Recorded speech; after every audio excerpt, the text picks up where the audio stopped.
This podcast is brought to you by lillibadcock.com and the Confidence Academy, giving you the confidence to be who you truly are.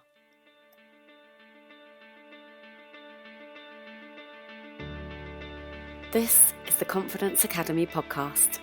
My name is Lilli Badcock and I am a transformational confidence coach, and I'm here with a message for you.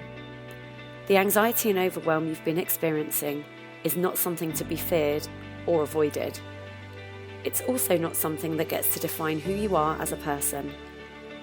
No matter who you are, no matter what your story is, I know that you get to live a life of fulfillment and joy. It's my absolute pleasure to bring this podcast series to you in collaboration with some phenomenal people from all over the world who have walked the same path as you. Together, we will share our stories, our challenges, and our triumphs, with the intention of helping you to see that it's possible for you too.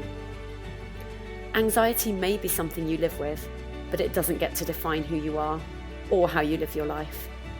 So stand by for some powerful conversations, deep realizations, and the occasional F-bomb. So get those headphones in if you're around sensitive ears, and stand by. This is going to be fun. Welcome back. This is part 2 of the incredible conversation I had recently with Penelope Silver. If you haven't listened to part 1 yet, then go and check that out first and then come back. As always, the links we mention in the episode can be found in the show notes. Do be sure to reach out and connect with Penelope if you have any questions, and don't forget to join me live every Thursday at 8 p.m. for the new live chat show over on YouTube.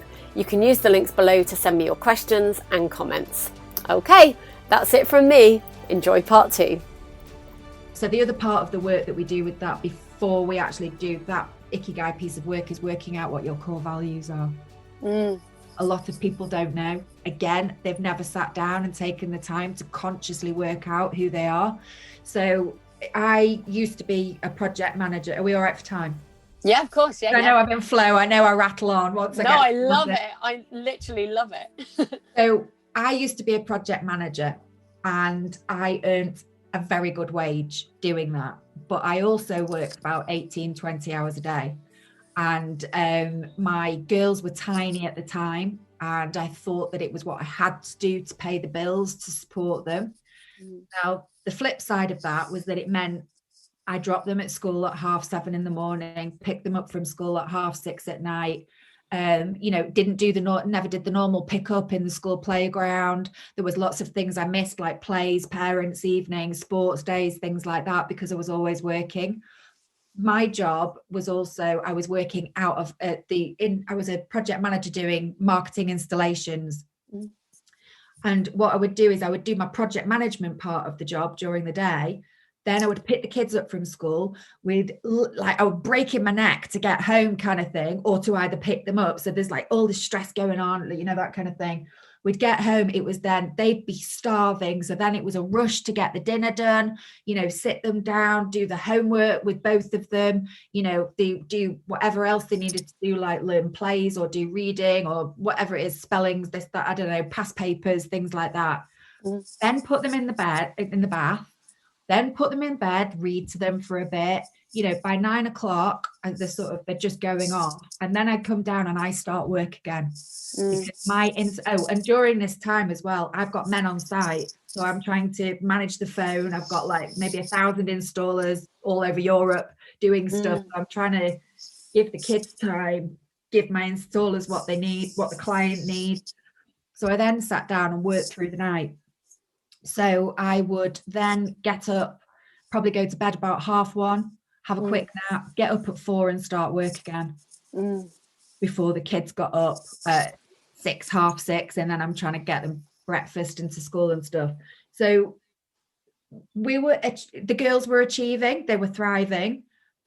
I was achieving, I was knackered. I nearly killed Understandably. myself. There were times as well that I was constantly ill as well. So if there was a cold or a virus or a bug or anything going around, I always picked it up because my energy was so low and it was so out of alignment.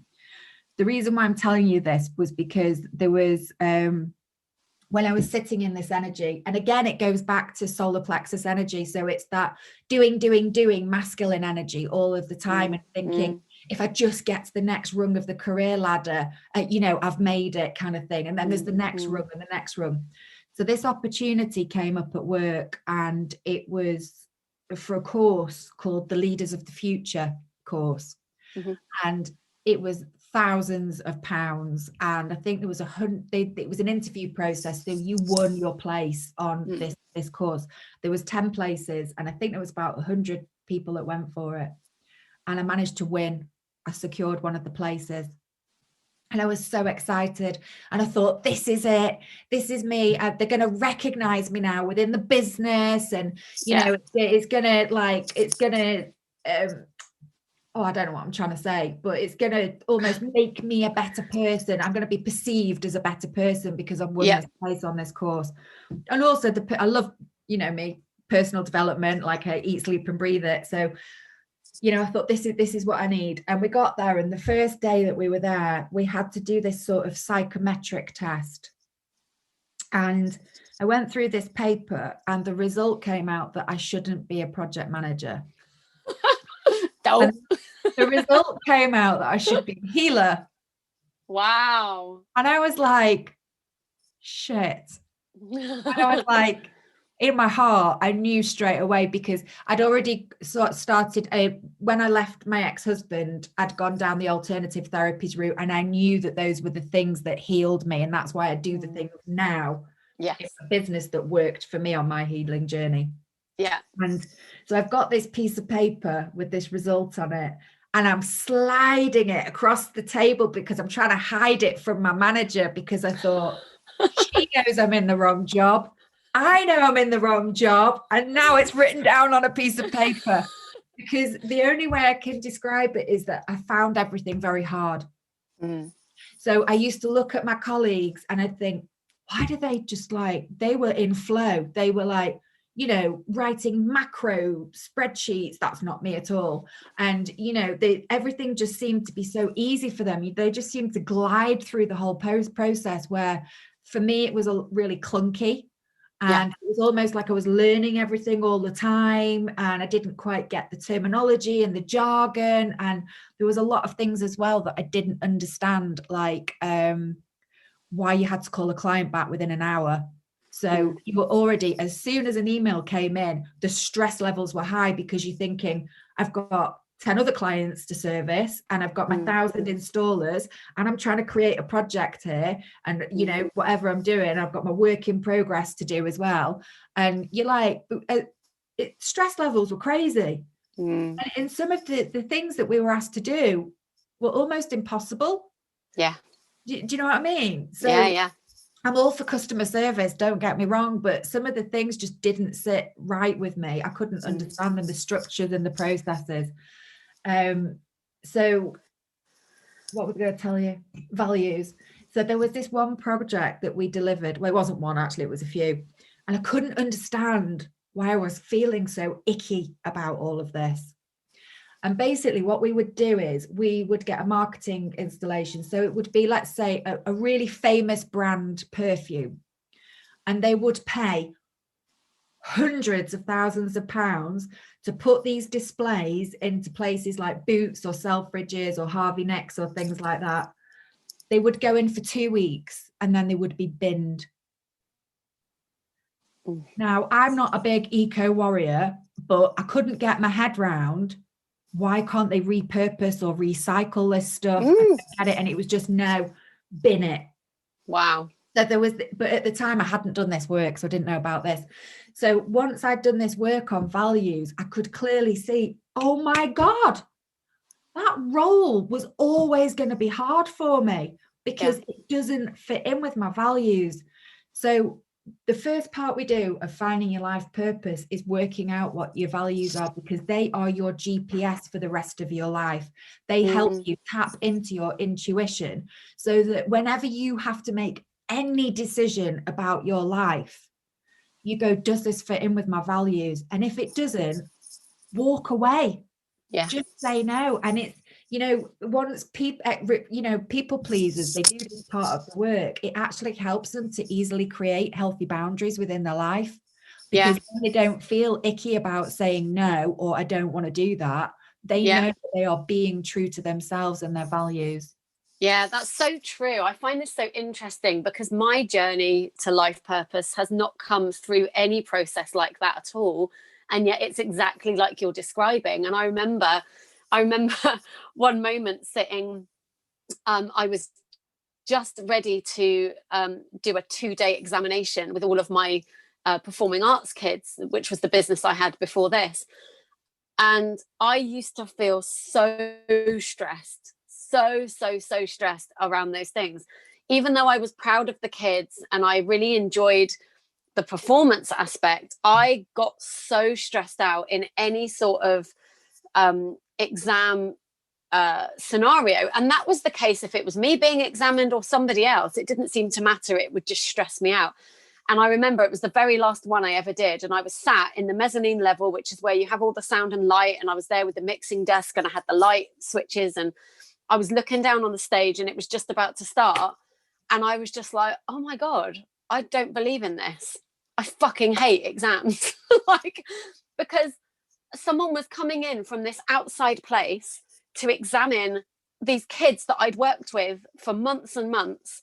And I'd seen their growth, like, and it's exactly like you say, at that point, I didn't realize that that's what it was. But what it was I value the value of a person. I know that you can't mark, you know, scores on a sheet to determine whether somebody is valuable or to determine whether somebody gets to have a distinction or a pass. I really hated the process of somebody being judged based on a snapshot when I had seen all of the work that had gone in. There were kids on that stage that were too scared to even perform when they started out. And, you know, I just realized in that moment, I don't believe in this at all. This is not what I believe in. And I never did it again. And I think that's so true. And like the people pleasing thing, I'm a huge people pleaser at times. But again, you do build your boundaries when you start to realize who you are, what you stand for. It's like it transcends any desire to please somebody else. Once you know what your truth is, once you know what you actually believe and you know what you're actually aiming for, you don't feel the need to kind of pander to anybody else. You can still be respectful. And I think that was the case for me. I always thought that if I wasn't people pleasing, then I was being rude. And that, you know, and I even noticed me with my kids, it rubbed off on them as well. I noticed early on, like if a kid in the creche or a play group somewhere wanted to play with a toy, I would make my kid give it over because we wanted to make that person happy. And it was through that process that I was like, oh my God, like at what point does my kid get to pick a toy like that they want to play with? Like at what point? And obviously they need to learn to share. But I noticed that I would swoop in every time and just be like, oh no, please just make that other person happy, whatever it takes, do whatever it takes. And that's come from my upbringing. And it's been a real double-edged sword for me, because on the one hand, I could see how people pleasing could be a bad thing because it means that you shut yourself off and you don't ask for what you want. But on the other hand, I think it's a beautiful thing. I love that I get to help people. And so I think what I've managed to do now is create this balance where it's still vitally important to me that other people are happy, but not at the what's the word, your expense, not at the cost. Not at the cost of my happiness. Like I am still a people pleaser, but I please me first. And that was the big shift that came. So I actually teach a workshop and it's called Healthy Boundaries for Kind People. Love it. Because the other side of it is, if you create a boundary that makes you feel like you're not being you, that's also not in alignment either. So you have to find a way of creating boundaries that keep your energy yours, so people aren't literally sucking the life out of you and draining you, but you also have to do it in a way where you're polite and you're kind and you're compassionate and all those kind of things. Yeah, I love that. And that's exactly it. Because, you know, for a long time, I understood that I didn't want to be a people pleaser anymore. But it comes back to values. I learned that it's important to me that people are happy, and that's okay. Like, you don't have to turn into some kind of bitch, two-headed monster and hate the world and fuck everyone else and just please yourself. If that isn't who you are, if that is who you are, you crack on, go on with your bad self. But for me, that it would be just as out of alignment for me to be like that, even if it meant I was getting what I wanted. Such powerful and important work, I think, that you're doing.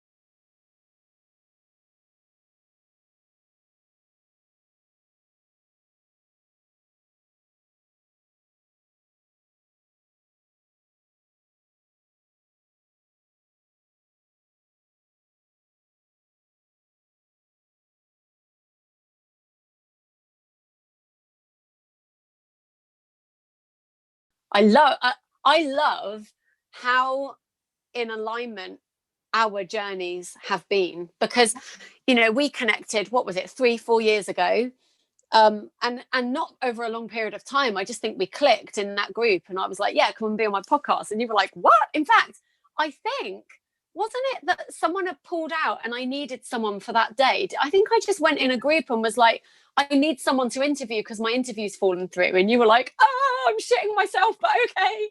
Yeah, it was. That is what it was. And I love that, you know, we've connected like that, just like a pure chance thing. You happen to be the person that answered that post, and our journeys have really paralleled in so many ways. And, you know, the work you're doing is vastly different to mine in a lot of ways, and yet in other ways it's exactly the same. And it just underlines for me, when I had that spiritual, I'm going to call it the spiritual reawakening, because like you say, I think I came in awake and then kind of fell asleep and then woke back up again. But in 2018, which really coolly, I think is probably the year that I did your interview as well. It was later that year that I had that awakening. And I remember having it. Yeah. And I was like, oh my God, I'm intuitive. Oh my God, I'm here for people waking up to purpose. Oh my God, like this is the work that I'm supposed to do. And I just think it's in like a weekend or something, or was it like? Yeah. Was that that was last year. I literally wrote my ebook literally in a few hours. I just wrote it and did it. Yeah. That's alignment. That's flow. That is flow. I love that, you know, two paths that came together like by chance, as you know, we all know it's not chance really.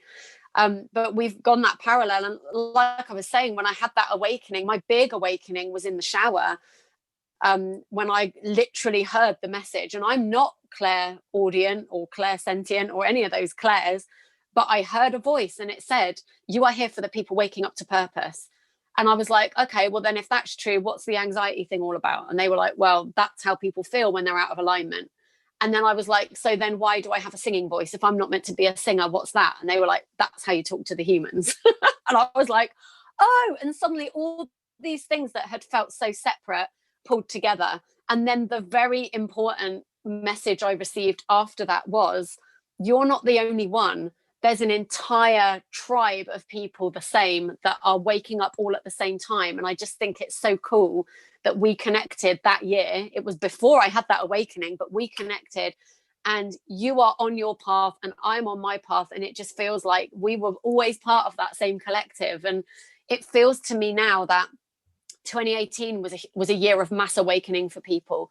2020 was another big shift. Lots and lots of people had their normality stripped away. And you said right at the top of this call that for a lot of people it was jarring, but then there was a whole bunch of people that were like, no, this is what we knew, this was coming. We didn't know how, we didn't know what it was going to look like, but we knew this was coming. We knew there was going to come a point where there would be a mass kind of wave of people going, shit, I'm doing the wrong thing. I'm in the wrong job. I don't want to commute for 5 hours every day to my job. I don't want to be away from my kids. I don't want to be working in that office. I don't want to be doing that job. I want to create my own work, and I'm doing it from home. And so many people are now on that path, and they feel like they were forced into it because of the global pandemic. It's my belief, and I believe it's a collective belief of anyone spiritual that woke up before that, like, you were given the opportunity to wake up, you didn't. And so now the big guns have come in, and they've just stripped away your choices. And people have learned, whether they wanted to or not, that they're much stronger than they thought they were. They've learned that they can overcome anything that's thrown at them, even if it means that they can't go to work, can't earn their money the way that they were meant to. Because the thing is, it's 2021. Yes, it still looks like a shit show, but we are all still here. And the thing I find so interesting is, while so many people are falling down, crumbling, falling apart, there's this strong wave of leaders rising up, people going, it's going to be fine, it's okay, it just might not look the way that you expected it to. And it's just such an honor to be on this journey with you, and to have you back so we could talk about it.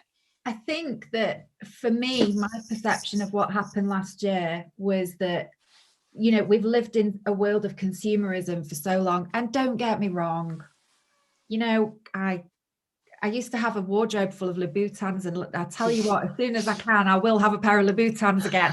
But, you know, so I'm not slating consumerism, but what it did was, when I was brought back into my home, which I realized I hardly ever used to spend any time in my home, I didn't appreciate it at all. It made me really grateful for the basic things in life. Same. And that's when I was like, oh my God, I am so abundant. Yeah. And actually, it's not a problem, but it's about the only problem I've got at the moment, is that when I'm thinking about creating my vision board tomorrow, I already have everything that I need. There isn't anything other than what I've got. I've got my kids, we've got our health, we've got our breath, we're alive, we've got a roof over our head. You know, I said before, the running water, the food, the warmth, that is all I actually need. But what it has created is a beautiful energy and a situation where anything I'm asking for is a bonus. So it actually takes pressure off it. Do you know, there's a really powerful thing that I do with people that I learned from a coach called Regan Ann Hillier. Oh, I follow her. I love her. And it's about creating the vision. She calls it the vision beyond the vision. So, for example, like where you might do the vision board, or you get somebody to vision, and this is so perfect because I'm actually doing a training on this for my membership after this. So I love that this has come up, because now my job's done. I can just tell them about this. But the idea being that the first step is you vision from here. So you said there are so many people, they don't know what they want. So that's your first step. What do you want right now? It might be, what do you need right now? Some people need money. Some people need to be healthier. Some people need to get out of a relationship. Some people need whatever it is they need. That's your first step. And then what Regan taught was, then you get in the mindset and the energy of already having that stuff. So you just close your eyes and you imagine, if that was already true, if you were already in the house, already with the job, already with the person, already driving the car, already carrying the handbag, wearing the shoes, the Louboutins, whatever it might be, then what would your vision be? What's your vision beyond the vision? Because, you know, so many people are dreaming from a place of lack. They're thinking, you know, if a fairy floated down right now and said, if you could have anything in the world, what would you ask for? Most people would just ask for their bills to be paid, or just for a car that wasn't falling apart. I'm speaking from experience, because my car literally died yesterday, RIP, the Corolla Verso. We need a new one, but you know. Release with love. But so many people will dream from this moment right now. And I know that there's a whole big thing about being in the now, the power of now, and all of that is brilliant and true. But actually, when it comes to dreaming, no, you don't want to be in the now. You want to be projecting, because your soul already knows what's for you, and you can tap into that. So then it isn't about what do you need, it's about what do you desire? Like, what do you really want? And if you were already the person that you were aiming to be, like most of us are on this path of trying to become something or trying to achieve something, if that was already your reality right now, and you were still going to do a dream board, what would go on the dream board? And I think you're right. I think at some point it's going to transcend the material things and the physical things, and it's going to be far more about fulfillment and peace. And the truth is, we all have that available to us right now, and it's this huge, big, full circle moment where it's like, okay, fine, go get the holidays, I still want the holidays, I want the cars, I want the villa in Florida, I want an apartment in Sandbanks overlooking the sea, I want a car that doesn't fall apart when I'm driving it. Like, there's loads that I want, but I know that none of that creates my actual fulfillment. I know that I'm going to be who I'm going to be with or without that stuff. That would just be fun to have along the way. But actually, what ultimately I want is freedom. And I think that's the case for a lot of people, actually. It's just freedom. So that's the other bit of the work that I do with my clients. So when they say, I want the car or I want the money or whatever, why do you want that? Yeah. What's beyond that? And why? And it normally comes down to things like freedom. Yeah. Or, love or things like that. That's so what you're actually desiring. It isn't the car. It isn't the money. Yeah, I love it. I'm putting my hands in the air. Amen, sister. Do you know, Sorry. Yeah, no, carry on. No, go. You go. There's one more step as well. That's really important. So when you're envisioning that life, to bring it to you, again, it's not just looking at the vision. The other secret is to feel the feelings. Yes. When you're visualizing and you can't feel the feelings, you can't tap into it. What I teach my clients is to ask yourself a question. How would I feel if I had that now? And that is a much easier, it's a sort of a gentler way of easing you into those feelings. And once you've got the feeling, really sort of capitalize on that. That's not the word I wanted, but you know what I mean? Enhance that. Yeah. There's another trick that I teach as well. If you still can't feel those feelings, have your vision in your third eye, in your mind's eye, and then think of the thing that you love most. Mm-hmm. Because when you think of the thing that you love most, you're tapping into those feelings of joy, love, all that kind of thing, and then go back to your vision, and that will elevate your vibration as well. Yeah. Do you know what? There's something very important to say about that, I think, because I have also done this work. Obviously, this is so cool because we've been on a similar path. And it's important to say that when you are getting into the feelings of already having the thing, it's really important to acknowledge what truly comes up for you.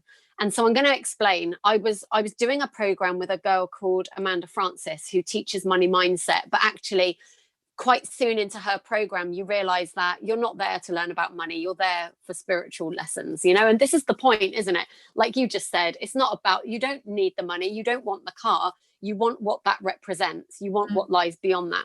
And there's a point in the course where she says, let's imagine that you wanted to manifest £10,000.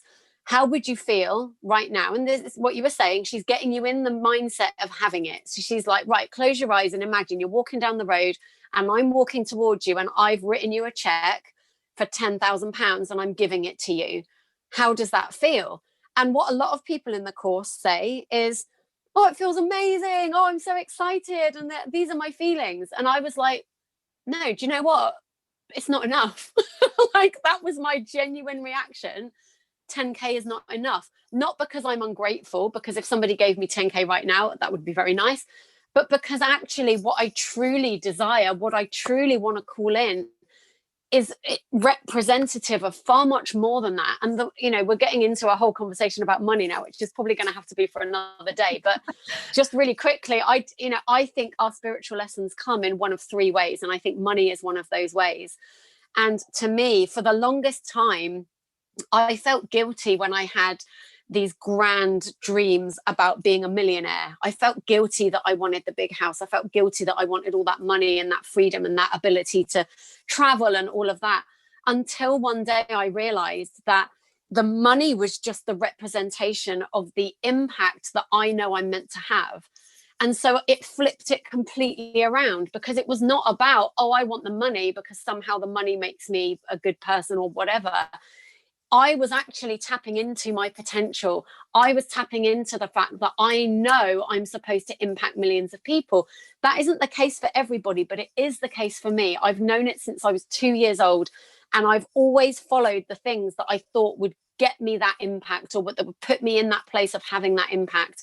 And, you know, that's another conversation again about manifestation versus getting. They're not the same thing. You know, manifestation is pulling something to you that was actually always meant to be for you. There's no getting in it. There is no energy of, oh, I have to get it, because then you're in the energy of, oh, now I have to hang on to it. If you've truly manifested it, if it's truly on your path and it's truly meant for you, number one, you're never going to repel that. And number two, you're not going to lose it because it was always meant for you. And so I realized that my visions of money was just the human version of what my soul knew it was here to do. My soul knows that it's here to impact millions of people, to create this message. You know, you were talking earlier about values and what's important. I know that I am here to drive down the rate of suicide. I want less people to feel like their lives are for nothing. I want to help more people realize that where they're at is absolutely perfect and they can create an amazing life from wherever they are, no matter how dire that looks. And that burns in my soul. I know that's why I'm here. And it was such an important revelation for me, because I'd felt so guilty for so long for wanting that money. So if there's anybody listening that's feeling guilty for what they want, try and flip it. Try see it through a different lens. Try and ask yourself, how is that just a representation of where I'm going anyway? You know, it really isn't about the money. It really isn't about that at all. It's what does that represent? So powerful. There's also a huge piece to do on there on self-worth. Yeah. If you don't 100%. feel worthy, you may want it, but you'll never get it. The other you won't let yourself have it. A big epiphany for me as well, because as a healer, you know, it's sort of, we're supposed to give our gifts away for free. And I actually had a lady who very kindly private messaged me just before Christmas to tell me how disgusting she thought it was that I charge for my services to heal people. And I was like, I then felt myself needing to explain why I charge for my services, and you know, talking about all the charity work I do, and that I'm a single parent, I'm sole breadwinner, all this. I don't need to explain any of that at all. No. Really don't. But it was it's the self-worth thing. It's about you filling yourself up, feeling worthy, and then that money that you want will enable you to serve more people, or to provide a better service, or to spread your word more, or whatever it is that you want to do, or invest in systems and software and things like that. Like now I'm gonna this year, because I have earned money and I'm able to invest in my business, I'm able to put the course onto a platform that's going to be much easier for people to access and use. It's going to be a beautiful experience, that kind of thing. I think we're kind of brought up to believe that money's bad and it's the root of all evil and this, that, and the other. Money, when it's used for good, is amazing. It's empowering, and it can help so many people. And at the end of the day, it's an energy exchange. And that's 100%. Other things I have realized that, you know, I very much realized that when I first started out, I offered a load of Reiki treatments for free because everybody knew me as a project manager. They didn't know me as a Reiki master. And I was like, how am I going to get people into my business? So I had 100 vouchers printed off for an hour's free Reiki. And I gave them out, and all the people, you know, friends and family, that kind of thing, people in the local area, they were all really excited about coming for this Reiki treatment. They were all on board with it. Guess how many people took it up? Yeah. None. Like none. I was going to say like 10. None. So me being me, Mrs. Inquisitive, went and asked a few of them, and they said, why didn't you come? And I thought they were going to say it's because I either think you're a witch, Reiki's like something voodoo or something like that. And I was really shocked, and it was a really good first lesson to me in business. They didn't see the value in it because it was free. Wow. Yeah. Do you know what? I was in a room yesterday on Clubhouse, which is this brand new platform, which we are going to have to get on. I reckon we could have some amazing conversations on Clubhouse. Like even just this conversation has brought up about 10 topics I think we could pick from. But Grant Cardone was in there. Now, if anyone doesn't know who Grant Cardone is, I've heard his name for years, but I haven't really followed him. But he's just this bajillionaire. I think he was on Undercover Billionaire, and he's just this massive investor, and you know, just money pouring out of every orifice. And he was in a room on Clubhouse with all these other people that are, you know, very rich. And somebody said to him something about they were early on in their business. Oh no, that was it. She had a non-profit. And he went, right. He said, before you even ask your question, I'm going to ask you, why do you have a non-profit? He said, because so many people think that it's easier to have a business if it's a non-profit. So many people think they're going to have an easier time if they're doing something for free that people don't have to pay for. He said, so why do you have a non-profit? She actually had it because she was homeless at 16 and she was now making care packages for other people who are homeless. So, you know, brilliant non-profit idea. Amazing. But he said to her, he said, he did an experiment with his team because they started complaining to him at one point that they couldn't make the sales. He was setting them sales targets and they were like, we can't make the sales. He was like, right, then let's flip it around. You don't have to make me $1, 1 cent. You have to give away $1 million. That's your job. Give away $1 million. And they couldn't do it because people didn't trust it. They didn't value it. They could not give the money away. And it's exactly that. And, you know, to pick up what you said about the money and the self-worth is so true. You know, you're telling yourself that it's bad, not you, but, you know, one might be telling oneself that earning money is bad or that you're bad for having it. The fact of the matter is, as a human being, money is a resource. It allows you to reach people. It allows you to live your life, to be comfortable, to reach the people that you're supposed to reach. You know, if I didn't have money, I wouldn't have my Kajabi account. So I wouldn't be able to host my website. I wouldn't be able to host my courses. I wouldn't be able to host this podcast. And, you know, to the lady or anyone else that feels like they want to send a message to anyone, you know, berating them for charging for healing work, it's absolute bullshit. You know, you can create your business so that everyone gets served, which is exactly why I have this podcast. Like, there's so much value here that nobody has to part with their money if they don't want to. But our time is precious. We only have 24 hours in a day. There are things that are important besides business, like family and our own time. You know, you talked earlier about that self-care piece. We don't have to be pushing ourselves to the limits. We do not have to be working 20 hours a day to earn a pittance. It's not necessary. It certainly isn't spiritual. And you know, if everybody knew that that was possible for them, then the money would continue to circulate. And if you didn't have any fear around where the next pennies were coming from, you wouldn't worry about paying for something that you saw value in. What if your biggest struggle was actually your greatest gift? And what if everything you think is holding you back was actually propelling you towards the life you desire and were always destined to live? When I lost my voice as a professional singer, it definitely did not feel like a gift in any way. In fact, when I lost my voice, I lost my confidence, my faith, and my entire identity along with it. But what lay on the other side of the struggle was more clarity and fulfillment than I even knew I could hope for. And now I want the same for you. I want to help you shift your perception around your biggest struggles so you too can step up and claim that life you've been dreaming about. Evolution Online is my monthly membership program where I share everything I've learned along my own journey from anxious and stressed to confident and purposeful. I'm not saying you'll never be anxious again, but I'm saying this isn't who you are and there is so much more available to you. Click the link in the show notes and join us today. I can't wait to watch you soar.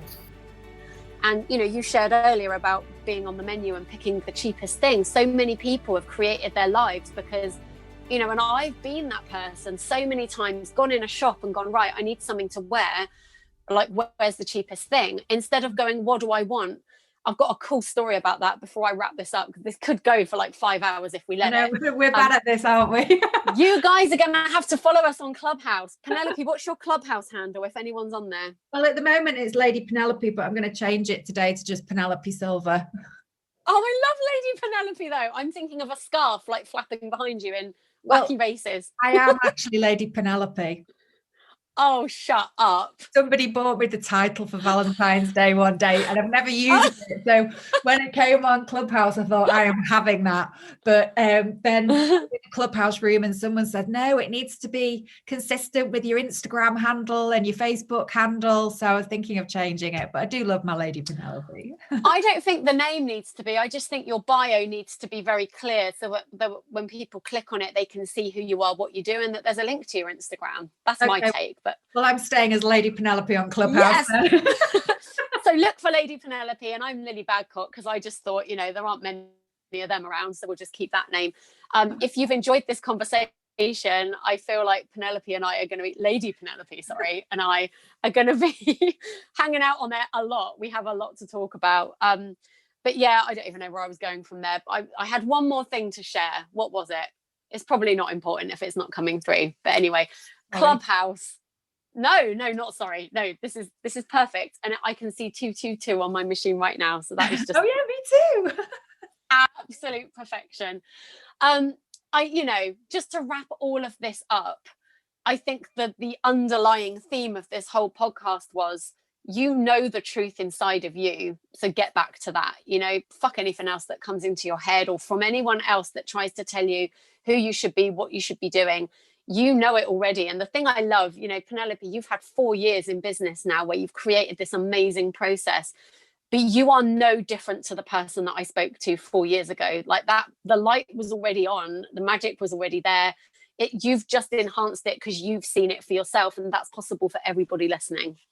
It absolutely is. The one last thing I would like to finish on as well is that when you actually do the work of finding out about who you are, life gets so much easier. You wouldn't believe that actually what you've been creating, life being hard, that's what the epiphany is. You're like, why did I do that? Yeah. And that actually, why did I believe to those set of rules or limiting beliefs or whatever? I can actually be free by just being me. 100%. And that can keep you stuck though. I've noticed this in myself as I've gone along my journey, like with my journaling and stuff. When I start to realize how easy it is, I then shun it, because it's like, well, if it was easy, then I'm a dick for making it hard all these years. So let me just make it hard for another 10 years. Like that, literally, you really have to catch your human mind out. It's an absolute wanker. You've got to catch it out and be like, no, if it's easy, I choose it now. And if you've been following me on Instagram, I did an experiment called 30 Days of Wealth Consciousness.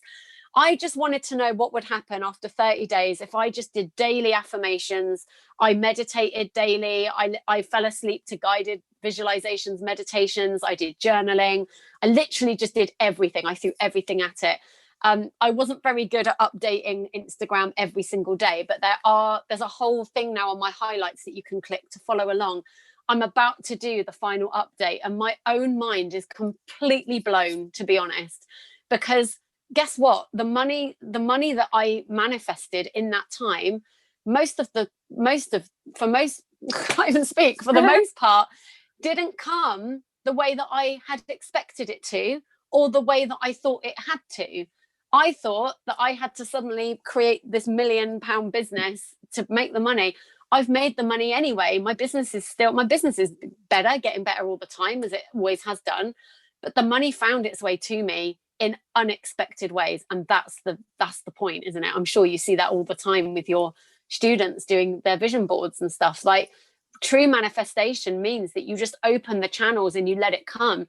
You let go of the control. It's not about you. It's not about you deciding, oh, it has to be, I have to sell 5 of this package, or, I have to create a program of that value. It's not about that. It's just about decide that you want it, know that you're worthy of it, and open the doors and let it come. It's going to come in the most amazing ways. And I'm testament to that. I have proof.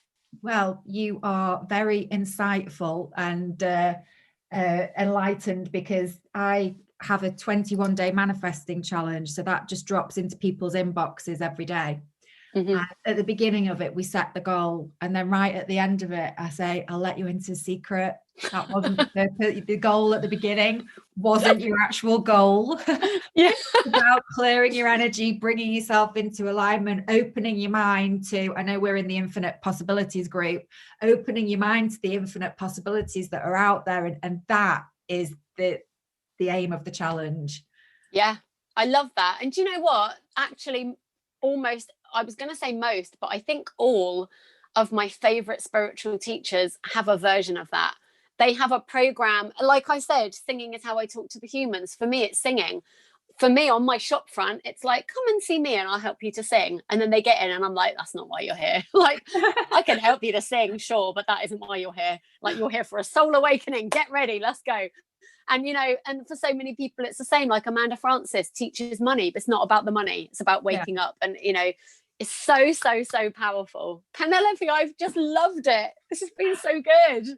Thank you so much for having me and letting me talk for so long. We need our own show. We need our own chat show. You need to come on. I've got my weekly chat show now. Maybe you should just be a co-host. You should just show up every week and no one else would get a word in though. Like, don't bother writing in with your views because we'd never get to them. We just chat all the time. We might do a Clubhouse takeover or something. I love that idea. I'm well up for that. So just a reminder, if you're not on Clubhouse, you might find it hard to get in. It's just in beta testing stage at the moment, but it's a brand new audio platform, social media platform, audio only. You get into these rooms, you can literally chat. Like I just saw as we were talking, my notification popped up because I haven't turned them off yet.